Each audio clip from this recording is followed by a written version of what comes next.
સમગ્ર સુરત શહેરમાં હાલમાં ટ્રાફિક માટેની વિશેષ ડ્રાઈવ ચાલી રહી છે।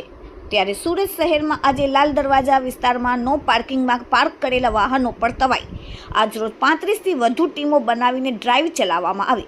1500થી વધુ નો પાર્કિંગમાં પાર્ક કરેલા વાહનોને લોક મારવાની કાર્યવાહી કરવામાં આવી। પોલીસ દ્વારા દરેક વાહનો જે નો પાર્કમાં હતા તેને લોક માર્યા। આગામી સમયમાં આ ડ્રાઈવ વધુ તેજ બનાવવામાં આવશે। વાહનોને લોક કરતા લોકોમાં ફફડાટ વ્યાપી ગયો। Bureau report daily India TV सूरत।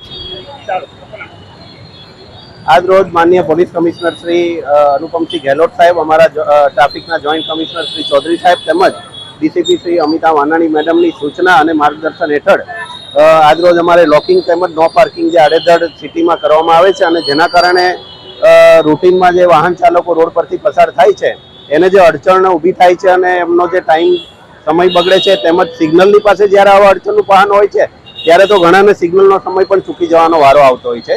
तो आवा एरिया अमे अमारा पोतपोताना ट्राफिक एरिया में आइडेंटिफाई करी आजे क्रेन तेमज अलग अलग टीमों 7 થી 8 पोलीसनी एक टीम रची अने अधिकारीने साथे राखी अमे आज रोज लॉकिंगनी कार्यवाही करी छे। आज रोज आप जोई शको छो के आज रोज अमे दिल्ली गेट थी लाल दरवाजा तरफ जता रोड पर जे साइड पर बधा गेरेजवाळा पोताना वाहनों पार्क करीने रिपेरिंग काम करीने अड़चणनुं ऊभी करता था ए लोक विरुद्ध आज सख्त कार्यवाही करवामां आवी छे अने लॉकिंगनी कामगीरी करवामां आवी छे।